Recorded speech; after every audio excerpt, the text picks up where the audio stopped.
Hi all, welcome to my video. Today I'm going to be sharing with you a very special story. The first time that I had come across this story, it was during the time when I was very much interested in learning more about Islam.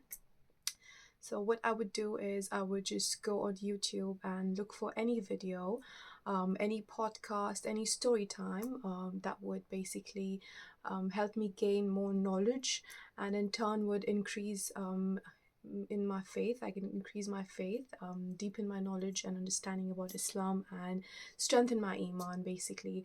So it was during that time that I came across this video. So this video was of Sheikh Yahya Ibrahim's. So he shared a short. This is a very short, small story, a very small instance of his life, but it did have a great impact in my life, in strengthening my iman, and I basically, it was shocking for me to um, you know, apply what I learned from this story in my life and see the results myself. I couldn't believe that what he had experienced I could also experience, but when I did, it was just something else. So to start the story, Sheikh Yahya Ibrahim, he was a college student, and he was, I think he was studying psychology or similar subject. Forgive me if I don't say the correct facts. If you already know the story, it's been quite some time since I've heard that story. So this was when he was in college and he was studying psychology, but he was also an imam in his masjid. So one day he gets a call from a masjid far off, like not very close to his college. It was a masjid, it was a mosque which was very far from his college. Someone from the mosque called him, and they asked him if he can lead the Jummah prayers. He was very happy, and I think he said yes, of course, but he then later realized that it was coinciding with his exam, with his psychology exam. So what he did was he called the masjid, the person who called him, he called the masjid back and said, look brother, I would love to come and lead the prayers. But what has happened is that my exam is coinciding with the Jummah prayers, and the mosque is very far away from my university. So it's going to be a bit difficult for me to reach there on time or do my exam. But the brother really insisted on him leading the prayers, because they had nobody at that time, or nobody available on that Jummah during that time to lead the prayers. So then Sheikh thought he would check with the college. So he went to his lecturer, his professor, and spoke with him. He requested if there's any chance that he can maybe first do the exam. So that his exam started at about 1 p.m. and he requested if he can complete the exam between 12 p.m. to 1 p.m. and then go to the mosque and not speak to anybody, any student, so that he would give out answers or something like that. But his professor said that is not possible. He straight up said no. So Sheikh was now worried as to what can he do. He wants to go to the Jummah prayers, and he wants to give his exam, because he could not retake his exam or something like that. So Sheikh decided to do both. He decided to leave it on Allah, and he decided that he would first lead the Jummah prayers and then go take his exam. The exam was between 1 to 2, and the Jummah prayers, he had to be there to lead the prayers at 1 p.m. He left his place at about 12:30. It would take a 20-minute drive. It was a 20-minute back and forth. So he left his place at 12:30, reached there before 1, finished his Jummah prayers, and rushed back, literally flew back. Once he was done with the prayers, he said his salams to everybody. Ah, salam brother, salam, bye, see you. And then he rushed to the car parking, sat in his car, drove back to the university, to his college, parked his car, didn't care if he got a ticket. He parked his car anywhere possible and rushed to the exam hall, like the class where the exam was being held.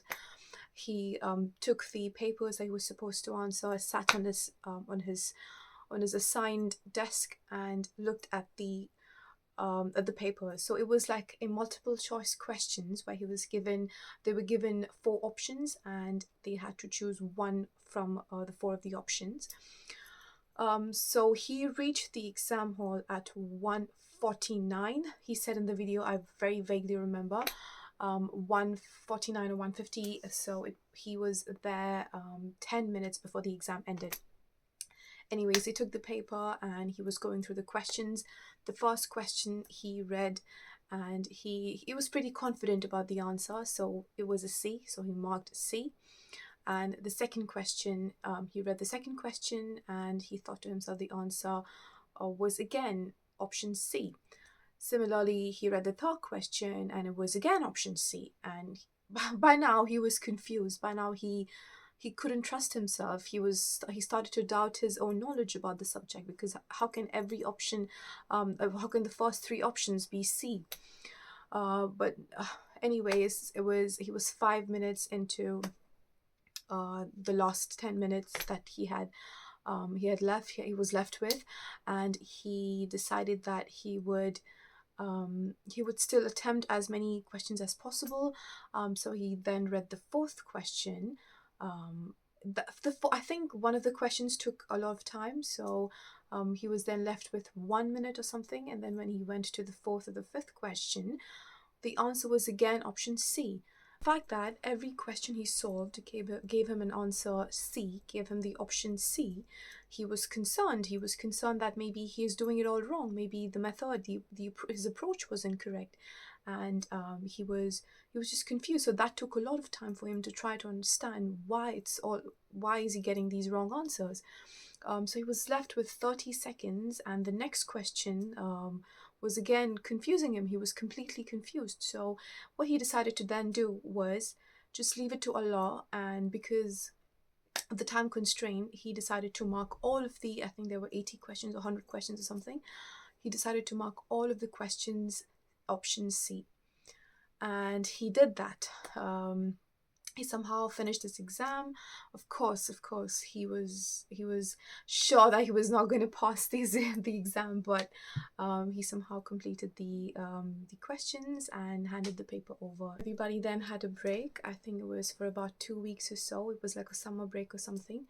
And then when they came back, the results were supposed to be announced. The professor who made the paperwork, the professor who taught them that specific subject, entered the class and was extremely, he looked like he was not happy. He was not happy with the results of the exam. So everybody thought that, okay, maybe we've all not done really well. So the professor then starts to say, so I'm going to announce the results of the exam.